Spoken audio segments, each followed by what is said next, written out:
இது நம்ம உலகம் வியூவர்ஸ் அனைவருக்கும் வணக்கம். இன்றைக்கி நம்ம சேனலில் ஒரு டிஃப்ரெண்ட்டான பிரேக்ஃபாஸ்ட் தான் பார்க்க போகிறோம்.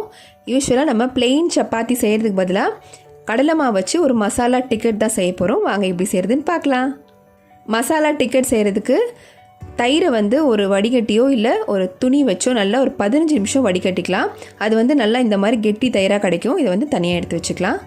இப்போ ஒரு பேனில் 3 டீஸ்பூன் எண்ணெய் சேர்த்து எண்ணெய் நல்லா சூடான பிறகு அதோட ஒரு அரை டீஸ்பூன் அளவுக்கு சீரகம் சேர்த்துக்கலாம். சீரகம் நல்லா பொரிஞ்ச பிறகு நைஸாக நறுக்குனா பச்சை மிளகா ஒரு 2 டீஸ்பூன் சேர்த்துக்கலாம். மிளகாவில் விதை நிறையா இருந்ததுன்னா விதையெல்லாம் கொஞ்சம் எடுத்துருங்க. அதோட அரை டீஸ்பூன் அளவுக்கு பெருங்காயத்தூள் சேர்த்துக்கலாம். பெருங்காயத்தூள் சேர்க்கும் போது ஃப்ளேம் லோ ஃப்ளேமில் வச்சுக்கோங்க, அப்போ தான் கருகாமல் இருக்கும். அதோட ஒரு பெரிய வெங்காயம் நைஸாக நறுக்கி அதையும் அதோட சேர்த்துக்கலாம். அதை ஒரு 2-3 நிமிஷம் நல்லா வதக்குனா போதும்.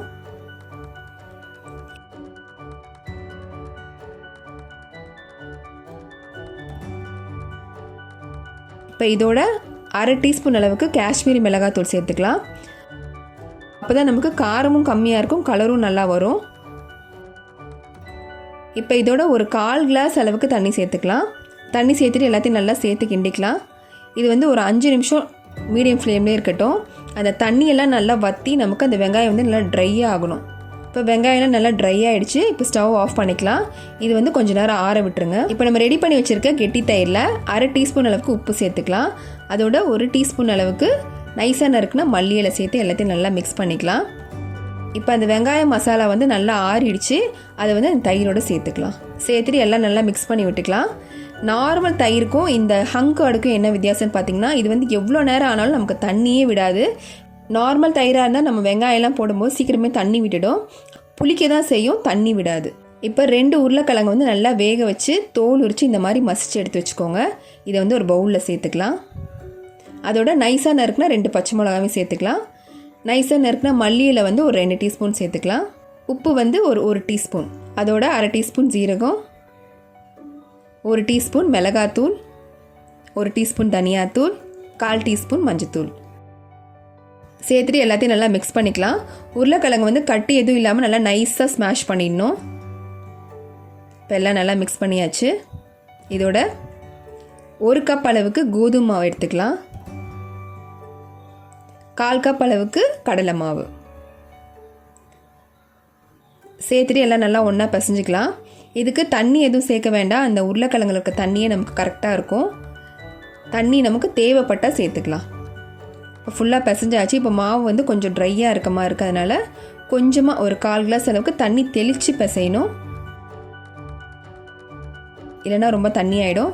இப்போ மாவு நல்லா பிசைஞ்சாச்சு. இதோட 1 டீஸ்பூன் அளவுக்கு எண்ணெய் இல்லைன்னா நெய் சேர்த்து திருப்பி நல்லா பிசைஞ்சிக்கலாம். இப்போ மாவு நல்லா சாஃப்டாக திரட்டியாச்சு. இது ஒரு 5 நிமிஷம் ஊறினா போதும். இப்போ மாவு ஒரு 5 நிமிஷம் நல்லா ஊறிடுச்சு.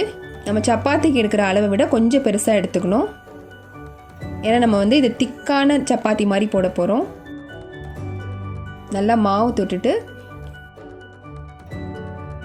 ஓரளவுக்கு திக்காக தேய்ச்சிக்கோங்க, ரொம்ப நைஸாக தேய்க்க வேணாம்.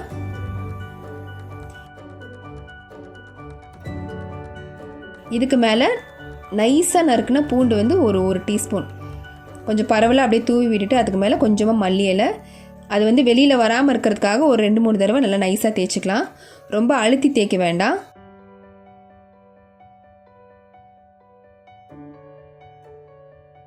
இப்போ இதுக்கு மேலே ரவுண்ட் ஷேப்பில் இருக்கிற ஒரு பிளேட்டோ ஒரு கட்டரோ வச்சு கட் பண்ணி எடுத்துக்கலாம்.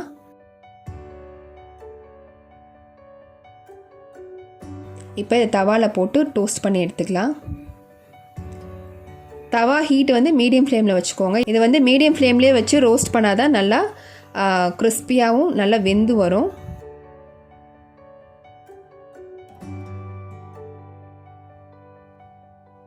நம்ம போட்டிருக்க பூண்டெல்லாம் நமக்கு நல்லா ரோஸ்டாக இருக்கணும், அப்போ தான் அதோட ஃப்ளேவர் நல்லாயிருக்கும்.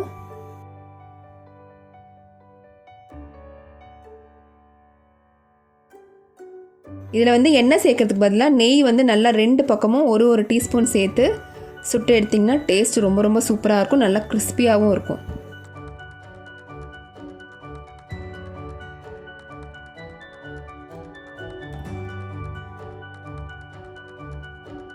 அந்த பூண்டெல்லாம் ரோஸ்ட் ஆகி சூப்பராக ரெடி ஆகிடுச்சு.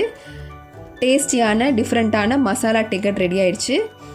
இது வந்து சுட சுட சர்வ் பண்ணால் ரொம்ப டேஸ்ட்டாக இருக்கும். இந்த மசாலா டிக்கட் கண்டிப்பாக ட்ரை பண்ணி பாருங்கள். இது ரொம்ப ரொம்ப டேஸ்ட்டாகவும் இருக்கும், சாஃப்டாகவும் இருக்கும். இந்த ரெசிபி உங்களுக்கு பிடிச்சிருந்துன்னா மறக்காமல் என்னோடய சேனலுக்கு சப்ஸ்கிரைப் பண்ணுங்கள். மீண்டும் இதே மாதிரி ஒரு சூப்பரான ரெசிபியோடு உங்களை அடுத்த வீடியோவில் சந்திக்கிறேன்.